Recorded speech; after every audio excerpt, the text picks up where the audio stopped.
Good evening. In his commentary on the Bhagavad Gita, Swami Rama gives a description of how the paths of renunciation and the paths of action, called karma yoga, are virtually one and the same.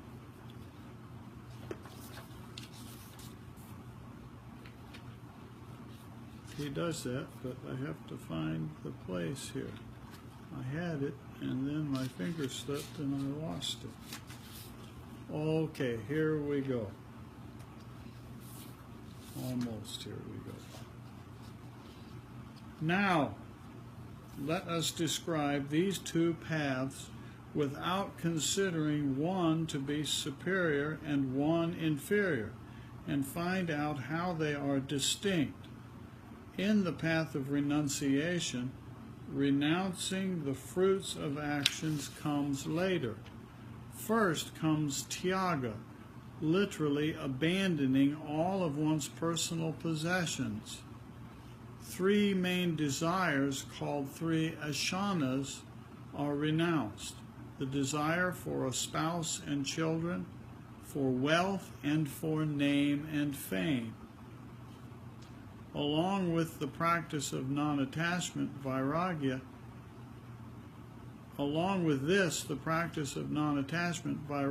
is also strengthened, without which renunciation cannot be accomplished.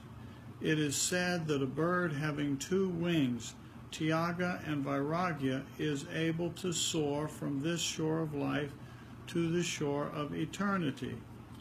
The renunciate who is firmly established in the art of non-attachment and who has nothing of his own is a true renunciate. Such a renunciate is rare and is always revered, because it is not easy to renounce the world of mine and thine. This path is for the fortunate few and not for the ordinary masses. It is called sannyasa yoga or jnana yoga. The other path is the path of action. In that path, one can have a wife or husband, children, a home, and other means for living in the world, but non-attachment is strictly followed. In the path of action, there is an important question to be considered. Is it possible for the yogis who follow the path of action to perform actions in such a way that they do not create barriers and obstacles? Can action become the means of liberation and lead one to self-realization, the goal of human life? There are two main responses.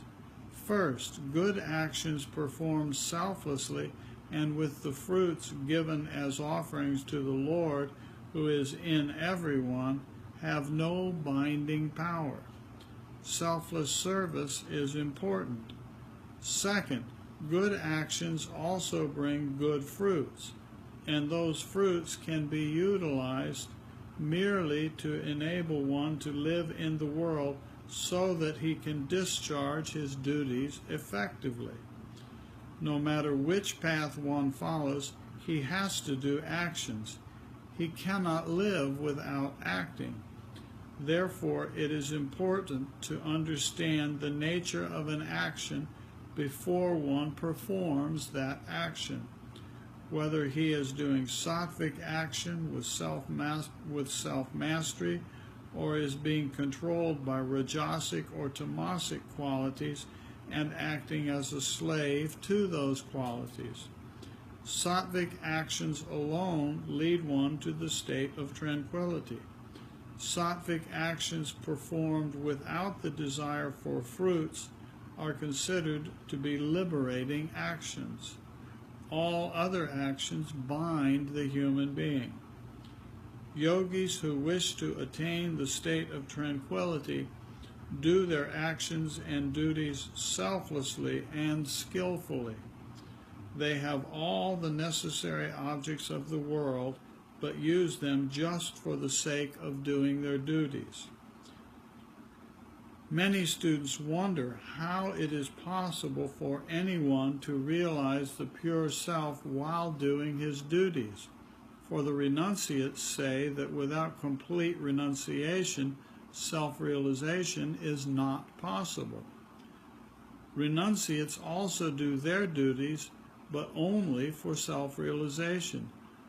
They do not believe in doing actions for the people of the world.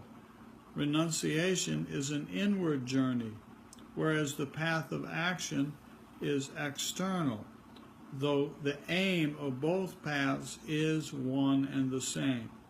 In the path of action, there are allurements, charms, and temptations. In the path of renunciation, it is the samskaras, the latent impressions, that are not yet dealt with that are the obstacles. Samskaras have a deep impact on human life. Because of their samskaras, yogis on the path of action are often led to do something that is not to be done. Therefore, purification of mind, action, and speech must be constantly practiced in both paths. These two paths have one and the same goal, though they seem to be distinct. Neither should be considered superior or inferior. In practicality, the real yogis and sannyasins are one and the same. On both the paths of action and renunciation, the key point is renouncing the fruits of actions. Those who have renounced the path of action but still lust for the fruits of action are not true renunciates. In the path of renunciation, no external sacred fire is lit, no ritual, and no sacrifice is offered to the fire. Rather, renunciates light the fire of knowledge and burn their samskaras. The path of renunciation is also referred to as yoga, for in the path of renunciation, anything and everything is renounced, but not the purpose, which is union of the individual self with the self of all. That union is attained by the renunciate through meditation and contemplation. In the path of action, one can attain that union by giving up all the fruits of actions and remaining completely non-attached. So there we go. Thank you for visiting. Thank you for listening. The two paths really are not so different after all. They are headed for the same direction. Just a simple choice of lifestyle. So thank you for playing. Thank you for listening. Have a nice meditation, and remember, Om is what it's all about. Om is a symbol of that absolute reality, or Om Tat Sat. Om Tat Sat. Okay? Thank you for playing. Thank you for visiting. Bye-bye.